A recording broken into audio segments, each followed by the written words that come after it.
What's good, YouTube? Welcome back. Thank you for clicking onto this reaction. I hope you're looking forward to it just as much as I am. If you haven't already, head over to the content creators page. That link is in the description box down below. If you haven't already and you're enjoying our content, you know what you need to do. You need to like, comment, subscribe, hit that notification bell, but we're going to jump straight into this one. Okay, Battle of the Zab River 750 AD. Let's go.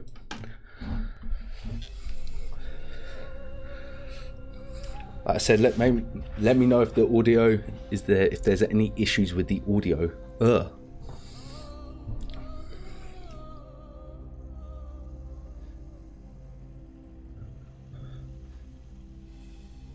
It's the 8th century CE. The Umayyad Caliphate had ruled over a vast empire for almost 100 years. Okay. It was the second major caliphate that was established after the death of the Prophet Muhammad. At the height of its power, the Umayyad Caliphate was the 7th largest empire in history, expanding its territories to almost every corner of the known world.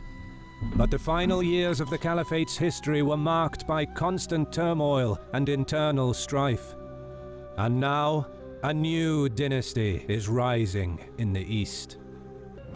Ethnic tensions were brewing for decades within the Umayyad Caliphate between the Arab ruling elite and the largely non-Arab inhabitants of the empire, who resented the discrimination they were being subjected to by the Umayyad aristocracy. I see.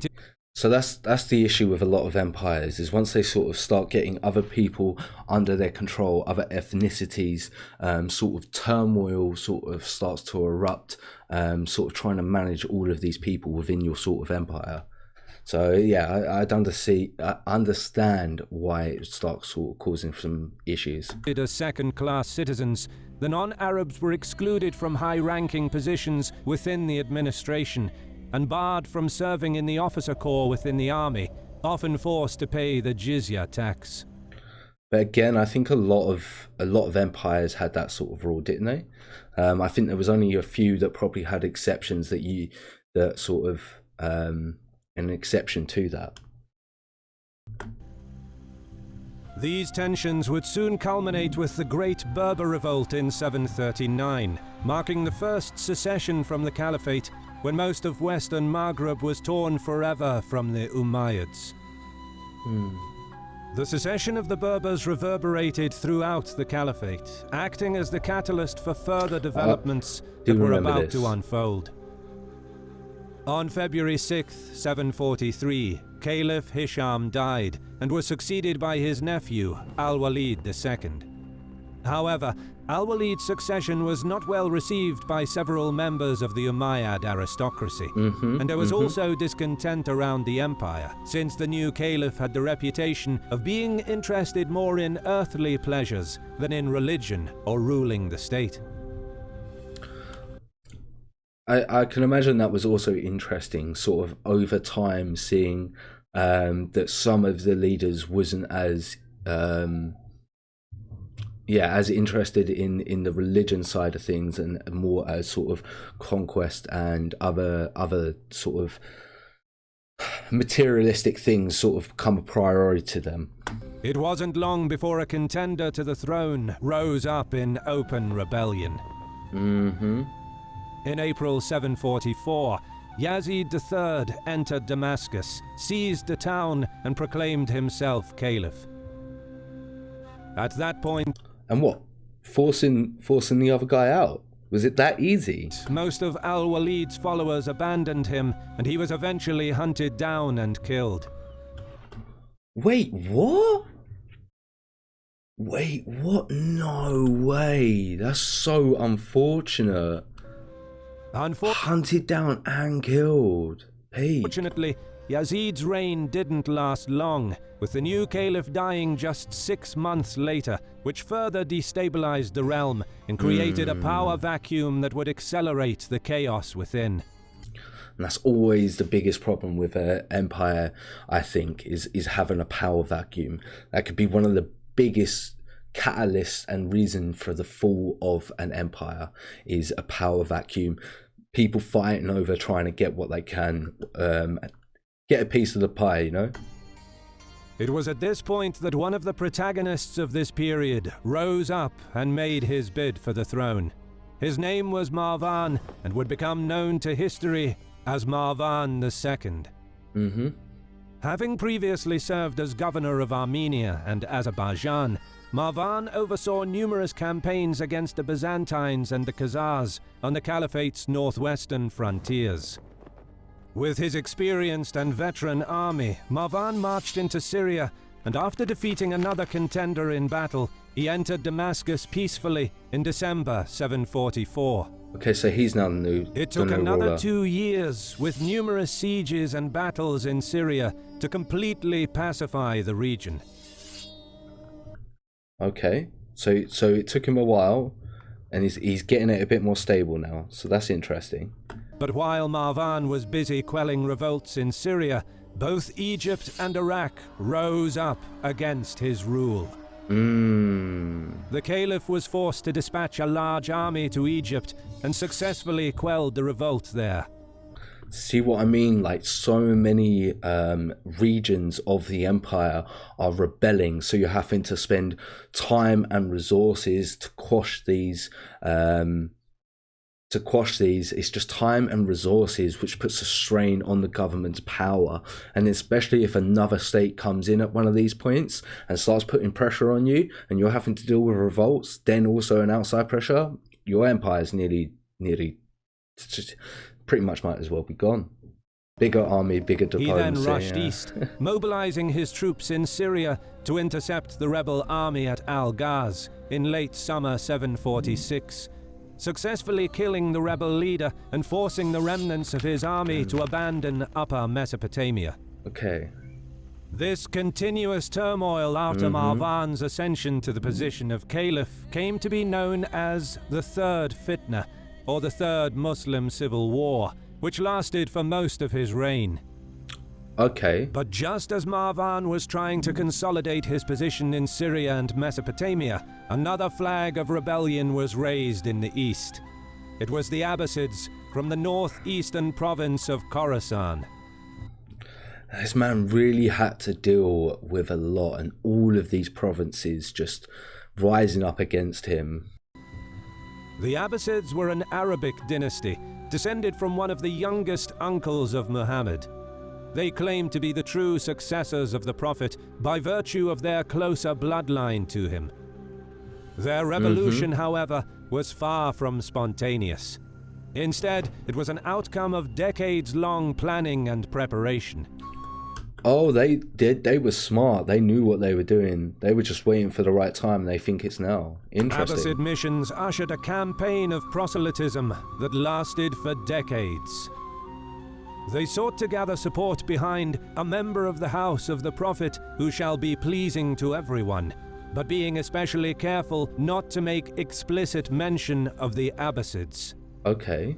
Both Arabs and non-Arabs flocked to their banner, although it is thought that because of ethnic tensions created by Umayyad policies, the non-Arab followers of the Abbasids played a major role, as the discontentment was especially prominent among the Iranian peoples in the eastern parts of the Caliphate. Okay, that makes sense. The harsh measures adopted by the Umayyads in repressing Iranian customs and culture was a point of friction that ultimately created the spark of insurrection, and the Abbasids used this in their carefully thought-out plans for a revolution to create a common rallying cry for all anti-Umayyad elements within the Caliphate. So that makes sense. Just waiting that time and using that resentment, building it up, and then focusing in it and pointing it in the right direction. It's a smart choice, for sure. In 747, the legendary military leader of the Abbasid revolution, a man most probably of Iranian descent who went by the name of Abu Muslim, was sent by Ibrahim, the Imam of the Abbasid family, to initiate the revolution in Khorasan. On June 9th of the same year, Abu Muslim raised the black standard of the Abbasids that was chosen as a direct rebuke to the white banner of the Umayyads. The revolution had begun. With a force of about 10,000 men, Abu Muslim marched on Merv, and by February 14th, 748, he expelled the Umayyad governor of Khorasan and took the city. Abu Muslim's officer, Qutbah ibn Shabib, was quickly dispatched against Sayyar, chasing him all the way to Kumis in western Iran. Qutbah was soon intercepted by an Umayyad force of 10,000 men at Gorgan, which he quickly defeated. Just quickly, meanwhile, Sayyar was able to regroup and was reinforced by the Caliph at Ray, but he was again defeated. The Umayyad commander died while trying to reach the city of Hamadan, while being pursued by the undefeated Abbasid commander. Wow. Qutbah's victories Another undefeated commander. continue, and in March of 749 he was able to defeat another, even larger Umayyad force of around 50,000 men at Isfahan. Nahavand remained as the last bastion of the Umayyads in the eastern part of the empire. Remnants of their defeated armies joined those already garrisoned in the city, but after Qutbah defeated yet another Umayyad relief contingent from Syria, resistance collapsed in the region. Yeah, I think at that point, if you were within that region, you would just give up. You would just, there's no point of fighting this anymore. Like, we don't have the resources, the manpower to deal with this threat. Abu Muslim was being busy consolidating Abbasid grip on power in the eastern side of Khorasan, wiping out any opposition and pacifying any rebel elements that remained. After almost 9 decades, Umayyad rule in Khorasan was over. The victorious Abbasids were now free to advance onto Mesopotamia. Their objective was the city of Kufa, which was the epicenter of the Abbasid revolution in the area. In August 749, another Umayyad commander attempted to stop the forces of Qutbah before they could reach Kufa. Oh, so they didn't stop trying to delay them and putting them off at least. But the cunning and charismatic Abbasid general remained one step ahead. Qutbah launched a nighttime attack against the Umayyads while they were unprepared, and his army was once more victorious. Unfortunately for the Abbasids, one of their few losses was the brave and charismatic Qutbah himself. Okay. As the vestiges of the defeat... he died himself. Took me a second to process that. Oh, the commander who actually done all the main feats and led the army died himself. Shit. Umayyads were besieged within Wasit. Abu Muslim led his army across the Euphrates and took Kufa. On Friday, November 28, 749, Asafar, the great-grandson of Muhammad's uncle, was proclaimed the new caliph in Kufa, with the backing of Abu Muslim and his army. Okay. The new caliph, aiming to cement Abbasid rule, appointed members of his own family to command the armies of the revolution. Thus, his brother, Abdullah ibn Ali, was given the supreme command of Abu Muslim's army, even though the actual command was still in the hands of Abu Muslim. Okay, makes sense. Now, with the strategically important city of Kufa under Abbasid control, Abu Muslim marched towards Mosul, with more Abbasid contingents joining the main bulk of the army on its march. At this point, Marwan II, who had amassed a large army in Haran, advanced toward Mesopotamia in order to meet the Abbasid contesters. How are they going to deal with this then? I mean, the Abbasids.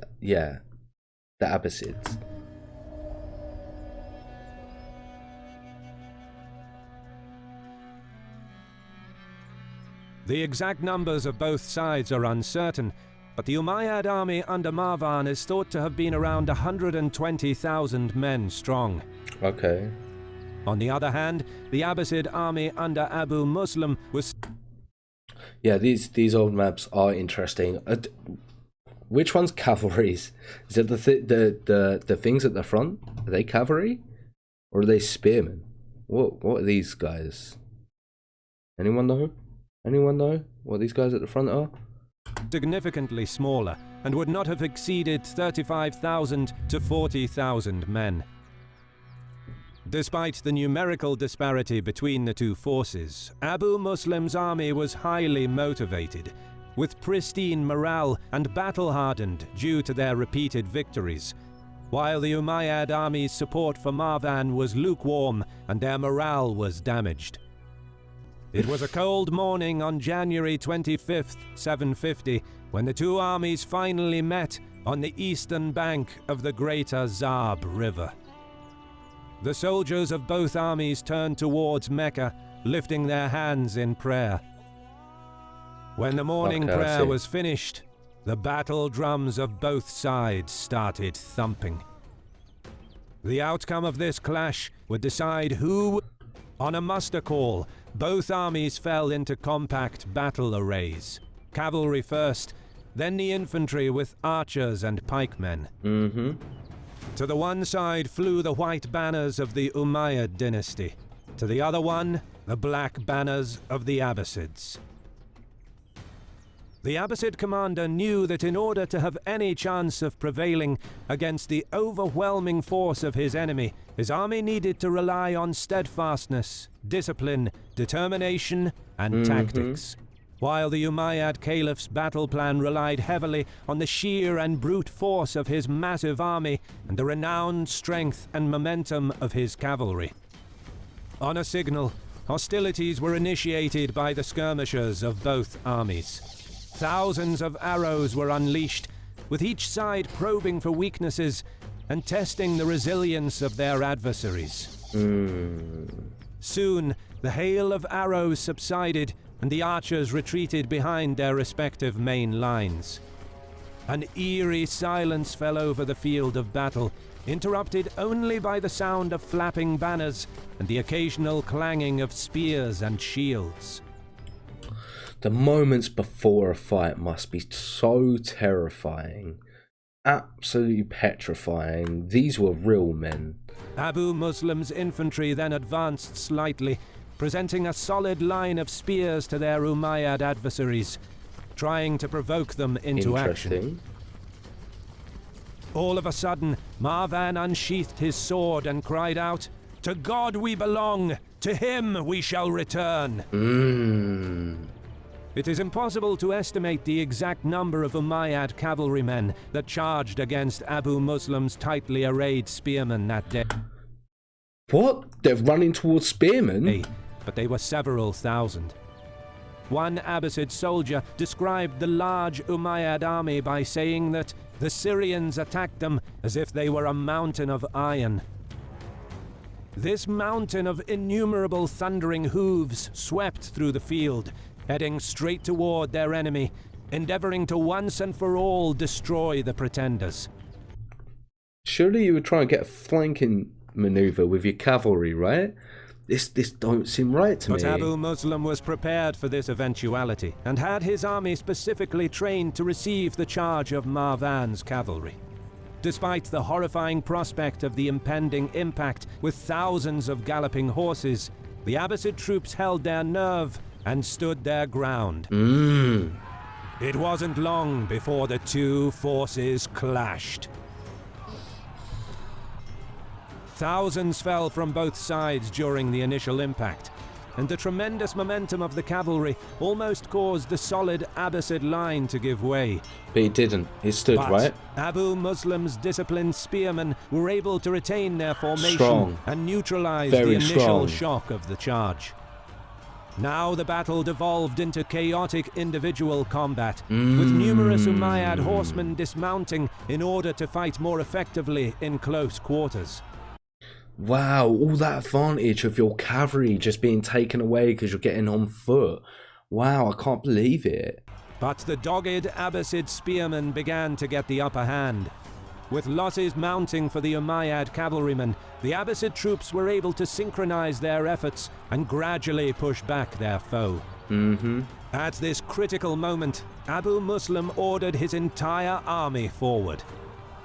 It was more than the spent Umayyads could handle, and they soon broke and fled across the entire line. Abbasid cavalry mercilessly chased down the retreating enemy. Oh no! Seeing their vanguard broken, the rest of Marwan's army decided that the best course of action was to abandon the battlefield.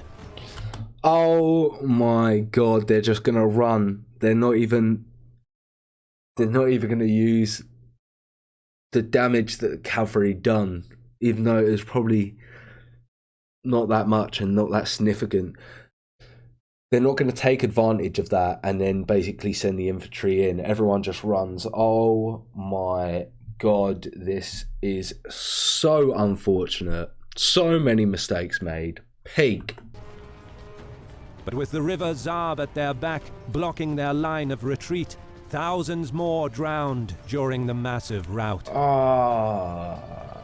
By noon of that fateful Saturday, all that could be heard at the shores of the greater Zab were the desperate screams of Umayyad troops, falling in their thousands, and the frantic battle cries of the Abbasids.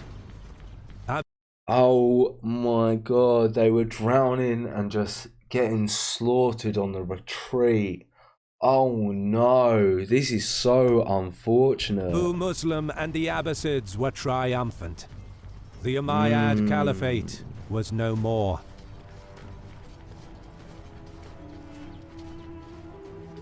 And I guess that was it for that bit.